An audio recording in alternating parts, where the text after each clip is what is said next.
弟兄姊妹平安，今天是2025年的11月19号。今天的经文是诗篇141篇，以西结书43章第1节到12节，马太福音23章37节到24章的14节。今天要跟大家分享的主题是灾难。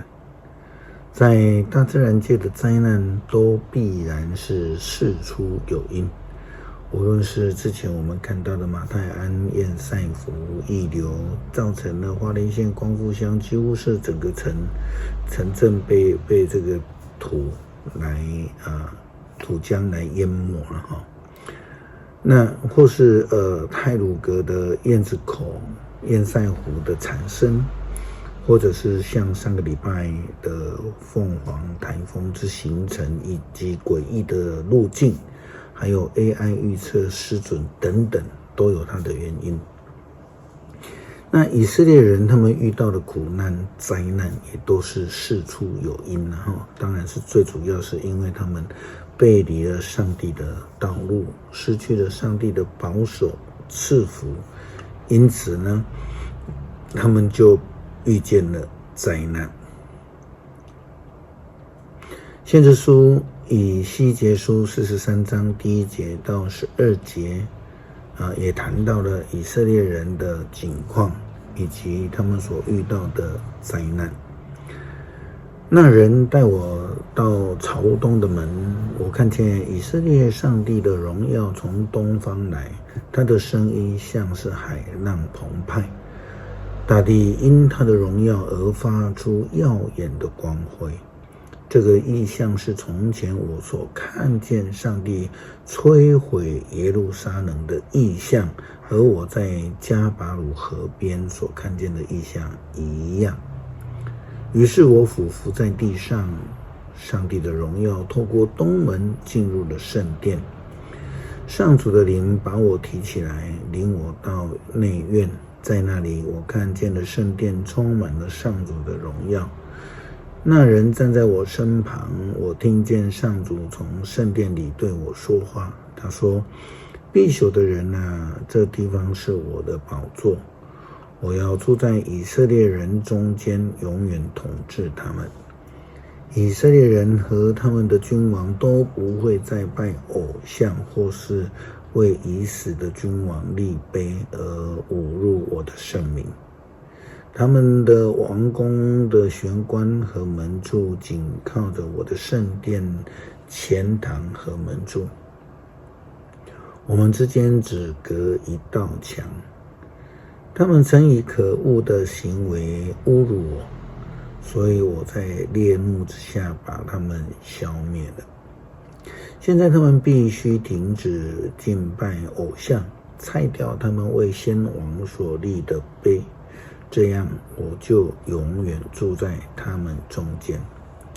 必朽的人啊，你要把圣殿的设计告诉以色列人，让他们研究，要使他们为自己的罪恶感到羞耻。如果他们觉得自己的行为可耻，那你就向他们说明这圣殿的设计，包括圣殿的图样、出入口、外形和内部的布置，和所有的条例规则。你要把这一切写下来，让他们知道该怎么样布置，并且按照条例规则执行。圣殿的规定是这样子的：圣殿要建立在山上，殿的周围都是圣地。耶稣基督在传福音的时候呢，并不被犹太人所接受，甚至到处被作对，不愿意听耶稣基督的教导与预言。耶稣基督在马太福音23章提到了法利赛人在经学教师他们的7个灾祸。这灾祸就是因为他们心里面刚硬因而将要遇见的一个灾难。经文里面谈到的耶路撒冷是有2个层面的意思，一个是讲耶路撒冷的城，另外一个指的就是以色列人。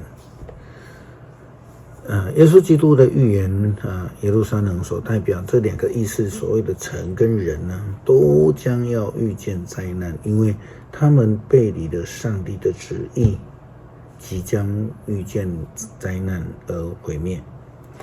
马太福音23章37节到24章的14节经文这样说：耶路撒冷啊，耶路撒冷啊，你杀了先知，又用石头打死上帝差派来你们这边的使者。我多少次要保护你的子女，像母鸡把小鸡聚集在翅膀下一样，可是你们不愿意。瞧吧，你们的殿宇将成为人烟绝迹的荒场。我告诉你们，你们从此再也见不到我，一直到你们说，愿上帝赐福给奉主名而来的那一位。24章第1节，耶稣从圣殿出来，正要离开，门徒们来到他的面前，指着圣殿的建筑给他看。耶稣对他们说：你们不是都看见这些建筑吗？我实在的告诉你们，这地方的每一块石头都要被拆下来，没有一块石头会留在另外一个上面。耶稣在橄榄山上坐着，门徒私下的来问他：请告诉我们这些事什么时候会发生？你的来临和世界的终局有什么预兆呢？耶稣回答：你们要当心，不要受人愚弄，因为有许多人要假冒我的名来说我是基督，因而愚弄了许多人。你们会听见附近打仗的风声和远方战争的消息，你们不用害怕，这种事必然发生，但不是说历史的终点已经到了。一个民族要跟另外一个民族征战，一个国家要攻打另外一个国家，到处会有饥荒和地震。这一切事情的发生，就像产妇阵痛的开始一样。那时候你们要被逮捕，受酷刑，被杀害。为了我的缘故，天下的人都要憎恨你们。许多人要放弃他们的信仰，彼此出卖，彼此仇视。许多假先知要出现，迷惑人心，因为邪恶泛滥，许多人的爱心会渐渐的冷淡了。但是坚忍到底的必然得救。天国的福音先要传遍天下，向全人类做见证，然后历史的终局才会临到。诗篇141篇，上主啊，我求告你，求你快快帮助我。我呼求你的时候，求你要听。愿我的祷告和烧香的烟上升到你的面前。愿我高举的双手成为挽祭。上主啊，求你管制我的口，求你把守我的嘴唇，求你使我不偏向恶行，不跟邪恶的人同流合污。求你使我不参加他们的宴席，我情愿接受义人爱心的责打，也不愿意与邪恶的人来尊敬我。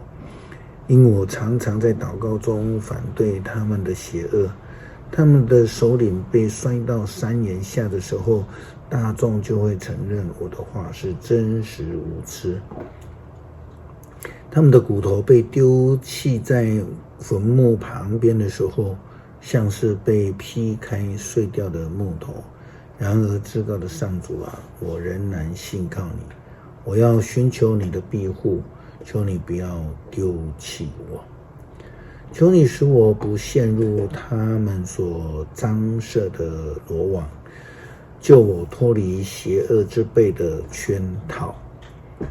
愿作恶的人陷入自己的罗网，而我得以安然逃脱。恳求慈爱的天父赐下救恩的应许，帮助我们能够专心，变成全心的跟随耶稣基督真理的道路，不叫我们遇见凶恶，带领我们避开所有的灾难，使我们蒙福。这样祷告是奉主耶稣基督圣名求，阿们。